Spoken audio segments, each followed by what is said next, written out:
नमस्कार मित्रांनो, तू रे माझा मित्र या मालिकेत कमालीचा ट्विस्ट आलेला आहे। मित्रांनो, आता राकेशला असं वाटतंय की त्याने लोखंडेला ब्लॅकमेल करून त्याने त्या अर्णव राजे शिर्केला मारण्याचा त्याला आळ घ्यायला लावला। परंतु आपला अर्णव काय उल्लू आहे का? त्याला कळत नाही। अर्णवला सगळं काही माहित आहे की त्या बाईने आणि त्या लोखंडेने खोटं बोललेलं आहे, आणि ते पण या माणसाच्या सांगण्यावरून।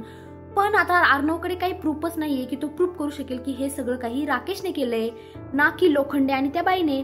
परंतु आता अर्णवचा राग इतका अनावर होत आहे, त्याला समजतच नाहीये की त्याने काय करावं।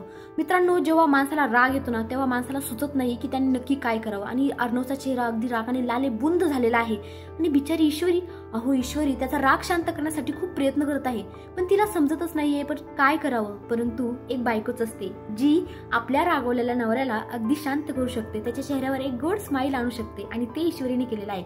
ईश्वरीने आता अर्णवला उशी दिलेली आहे आणि तिला सांगितलेलं आहे की अर्णव सर, तुम्ही तुमचा राग शांत करण्यासाठी प्लीज या उशीला बुके मारा, म्हणजे तुमचा राग शांत होईल।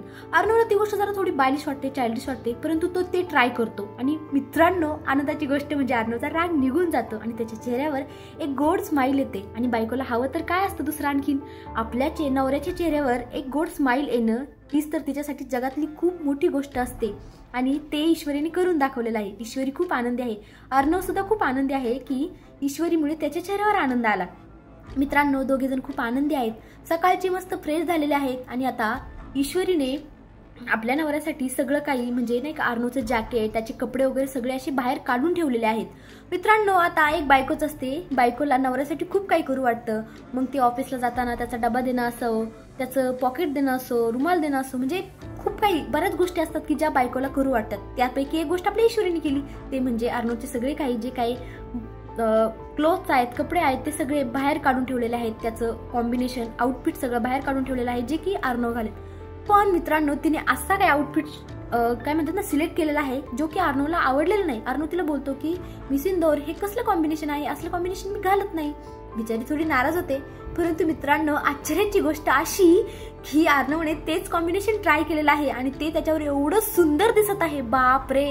आपल्याला आता असं पाहायला भेटते पुढील भागात की अर्णवने कॉम्बिनेशन ट्राय केले, आणि ईश्वरी बोलते की अर्णव सर, मी जे आउटफिट तुम्हाला काढून दिले तेच तुम्ही घातले, तुम्ही तर बोलले की हे चांगलं नाहीये, चांगलं दिसणार नाही। तेव्हा अर्णव बोलतो, मिस इंदौर, कधी कधी एखादी गोष्ट असते ना, ती ट्राय केल्यानंतर समजते आपल्याला किती सुंदर असते। मित्रांनो, आपल्या आयुष्यात सुद्धा असं असतं की एखादी गोष्ट आपल्याला असं वाटते की ही कठीण आहे, ही चांगली नाहीये, पण जेव्हा ती गोष्ट आपण स्वतः अनुभवतो, जेव्हा ट्राय करतो, तेव्हा आपल्याला कळतं की खरंच ही गोष्ट किती सुंदर होती। अगदी तसंच अर्णवच्या बाबतीत झाले। अर्णव तिला याचं उदाहरण देताना असंही म्हणतो की जसं आपलं कॉम्बिनेशन आहे मिस इंदौर आणि बडकुचंद, वाटलं नव्हतं की आपण दोघे कधी एकत्र येऊ, पण आलो ना, त्यामुळे मी हे कॉम्बिनेशन ट्राय केलं आणि खरंच खूप छान दिसते। एखादी गोष्ट ट्राय करण्यात, खूप नवीन नवीन गोष्टी ट्राय करण्यात खूप मजा असते, एन्जॉय असतं। तर आता इकडे जेवताना सगळे बसतात, आणि तेव्हा आपली अंजली बोलते की अरे, आपले न्यूली मॅरिड कपल तर आलंच नाहीये, कुठे सकाळपासून दिसलेच नाही दोघं जण। पण आता यांना काय माहिती की ते दोघं जण त्यांच्या लाईफमध्ये इतके आनंदी आहेत, इतके खुश आहेत, त्यांचा रोमॅन्स एवढा सुंदर चाललेला आहे। अर्णवला, आपलं राकेशला मात्र वेगळंच वाटते की हे मला घाबरून खाली आलेच नाही, वरतीच दडून बसले। बापरे, म्हणजे विचार करण्याची बालिश बुद्धी पण बघा ना त्याची, की त्याला वाटते मला घाबरले। अरे राकेश, तुला कोण घाबरणार आहे रे बाबा, तुझं कारस्थान ऑलरेडी सगळं त्यांना माहिती आहे, पण आता काय करणार ना, तू त्यांच्या म्हणजे अर्णवच्या ताईचा नवरा आहे म्हणून ते तुला सहन करतायत ना, तर आतापर्यंत तुला कधीच फेकून दिला असता। पण जाऊ द्या मित्रांनो, तुम्हाला काय वाटतं कमेंटमध्ये नक्की सांगा। धन्यवाद।